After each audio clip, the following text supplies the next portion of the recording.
ये मैंने एक प्रयोग की कविता सुनाई। मैंने पिता पर कुछ पंक्तियां लिखी। अमिताभ जी, ये हरिवंश राय बच्चन जी की स्मृति में कार्यक्रम है, इसलिए मैं कुछ पंक्तियां पिता पर पढ़ना चाहता हूं, सुनिएगा। माँ पर और पिता पर कुछ पंक्तियां आपके बीच निवेदित करता हूं। आप यहाँ जितने लोग बैठे हैं, मुझे नहीं मालूम कि किनकी माँ जीवित हैं और किन्होंने माँ को खो दिया, पर मेरा व्यक्तिगत मत ये है कि जिनकी माँ जीवित हैं, जिनके पिता जीवित हैं, वो दुनिया के सबसे संपन्न लोग हैं, वो दुनिया के सबसे अमीर लोग हैं, वो दुनिया के सबसे धनाढ्य लोग हैं। 1 मिनट की बचपन में लौटिएगा, याद कीजिएगा जब हम बहुत छोटे थे, माँ की गोद में थे, माँ का स्तनपान करते थे, तब माँ का एक स्तन मुंह में लेकर हमने उस माँ को दूसरे स्तन पर अपने छोटे छोटे पैरों से न जाने कितनी बार मारा, पर उस माँ ने हमें दूध पिलाना बंद नहीं किया। मित्रों, लात खाकर भोजन देने की शक्ति उस परमपिता परमेश्वर ने दुनिया में यदि किसी को दी है, वो सिर्फ माँ को दी है। माँ के अलावा ताकत किसी के पास नहीं है। मैं उस माँ की वंदना में त्रिका पढ़ता हूँ। याद कीजिएगा उन दिनों में जब हम चौके में, रसोई में बैठकर खाना खाया करते थे और माँ खाना बनाती थी। उस वक्त थाली पर बैठकर हमने जब भी इधर उधर देखा, वो माँ समझ गई और उसने नमक का डब्बा हमारी तरफ सरका दिया। हमारे बिना बोले को समझने वाली वो माँ, जब हम उसे खो देते हैं, वो माँ हमें बहुत याद आती है। वो माँ जो हमारे परीक्षा देते जाते वक्त दही की कटोरी लेकर शगुन बनकर आकर खड़ी हो जाती थी, उसे हम खो देते हैं। वो माँ हमें बहुत याद आती है। रमेश सोज की 4 पंक्तियां, माननीय नेताजी यहाँ बैठे हैं, मैं पढ़ता हूँ। मुझे अच्छी लगती है कि बहुत रोते हैं लेकिन दामन हमारा नम नहीं होता, इन आंखों के बरसने का कोई मौसम नहीं होता, मैं अपने दुश्मनों के बीच भी महफूज रहता हूँ, मेरी माँ की दुआओं का खजाना समझ। स्वामीनाथ पांडे की 3 पंक्तियां सुनाता हूं। स्वामीनाथ पांडे ने 3 पंक्तियों का उपन्यास लिखा। अमिताभ जी बैठे हैं, जया जी बैठी हैं। 3 पंक्तियों में पूरा उपन्यास लिख दिया। उसने लिखा, एक विधवा माँ थी, उसके 2 बेटे थे। एक बेटा नीचे वाले माले पर रहता था, दूसरा बेटा ऊपर वाले माले पर रहता था। विधवा माँ 15 दिन एक बेटे के यहाँ खाना खाती थी, विधवा माँ 15 दिन दूसरे बेटे के यहाँ खाना खाती थी। पर ये उस विधवा माँ का दुर्भाग्य था कि साल में जो महीने 31 दिनों के होते थे, उस एक दिन उस विधवा माँ को उपवास रखना पड़ता था। 9 महीने पेट में रखने वाली माँ जब एक जवान बेटे को एक दिन भारी लगने लगी, तब इस नालायक हास्य व्यंग के कवि ने कुछ पंक्तियां माँ के लिए लिखी। सुनिएगा, यात्रा कीजिएगा मेरे साथ।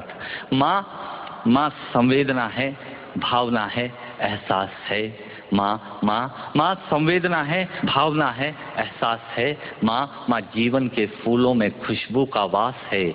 माँ रोते हुए बच्चे का खुशनुमा पलना है। माँ मरुथल में नदी या मीठा सा झरना है। माँ मरुथल में नदी या मीठा सा झरना है। माँ लोरी है, गीत है, प्यारी सी थाप है। माँ पूजा की थाली है, मंत्रों का जाप है। माँ आँखों का सिसकता हुआ किनारा है। माँ गालों पर पप्पी है, ममता की धारा है।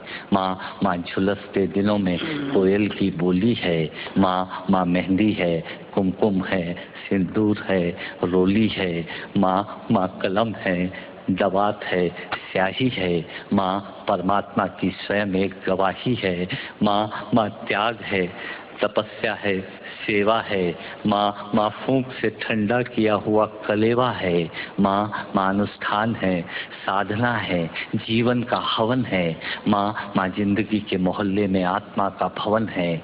माँ चूड़ी वाले हाथों के मजबूत कंधों का नाम है। माँ काशी है, काबा है और चारों धाम है। माँ चिंता है, याद है, हिचकी है। माँ बच्चे की चोट पर सिसकी है। माँ चूल्हा, धुआं, रोटी और हाथों का छाला है। माँ जिंदगी की कड़वाहट में अमृत का प्याला है। माँ पृथ्वी है, जगत है, धुरी है। माँ बिना इस सृष्टि की कल्पना अधूरी है। तो माँ की ये कथा अनादि है, ये अध्याय नहीं है, और माँ का जीवन में कोई पर्याय नहीं, और माँ का जीवन में कोई पर्याय नहीं है। तो तो माँ का महत्व दुनिया में कम हो नहीं सकता और माँ जैसा दुनिया में कुछ हो नहीं सकता। माँ जैसा दुनिया में कुछ हो नहीं सकता। तो मैं कविता की ये पंक्तियाँ माँ के नाम करता हूँ। मैं दुनिया की सब माताओं को प्रणाम करता हूँ। और कहा साहब के बिना पिता के माँ का अस्तित्व नहीं होता। किसी ने शेर कहा कि पक्के फल पेड़ों से रिश्ता तोड़ जाते हैं और अपाहिज बाप हो जाए तो बेटे छोड़ जाते हैं। पिता जब पुत्र को बाजार में ले जाता है और जेब में 50 रुपए होते हैं और बच्चा 200 रुपए के सामान को खरीदने की जिद करता है, उस वक्त एक पिता की विवशता और बच्चे की जिद, इसके बीच के एहसास में खड़े होकर पंक्तियां सुनिएगा पिता क्या होता है। अमिताभ जी आपको समर्पित करता हूँ। अमर सिंह जी बैठे हैं। पिता जीवन है, संबल है, शक्ति है। पिता सृष्टि के निर्माण की अभिव्यक्ति है। पिता अंगुली पकड़े बच्चे का सहारा है। पिता कभी कुछ खट्टा कभी खारा है। पिता पालन है, पोषण है, परिवार का अनुशासन है। पिता धौंस से चलने वाला प्रेम का प्रशासन है। पिता रोटी है, कपड़ा है, मकान है। पिता छोटे से परिंदे का बड़ा आसमान है। पिता छोटे से परिंदे का बड़ा आसमान है। पिता अप्रदर्शित अनंत प्यार है।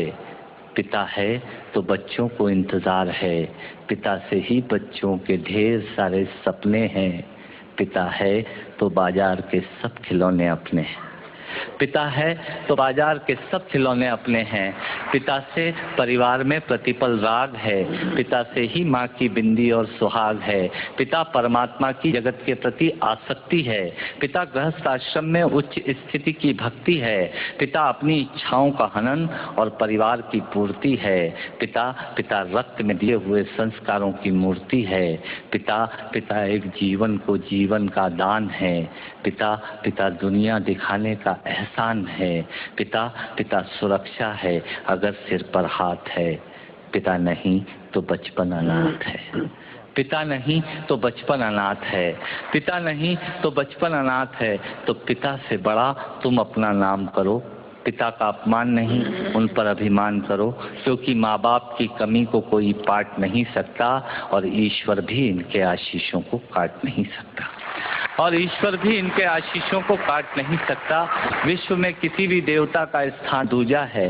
माँ बाप की सेवा ही सबसे बड़ी पूजा है। विश्व में किसी भी तीर्थ की यात्राएं व्यर्थ हैं यदि बेटे के होते माँ बाप असमर्थ हैं। यदि बेटे के होते माँ बाप असमर्थ हैं, वो खुश नसीब हैं माँ बाप जिनके साथ होते हैं, क्योंकि माँ बाप के आशीषों के हाथ हजारों हाथ होते हैं।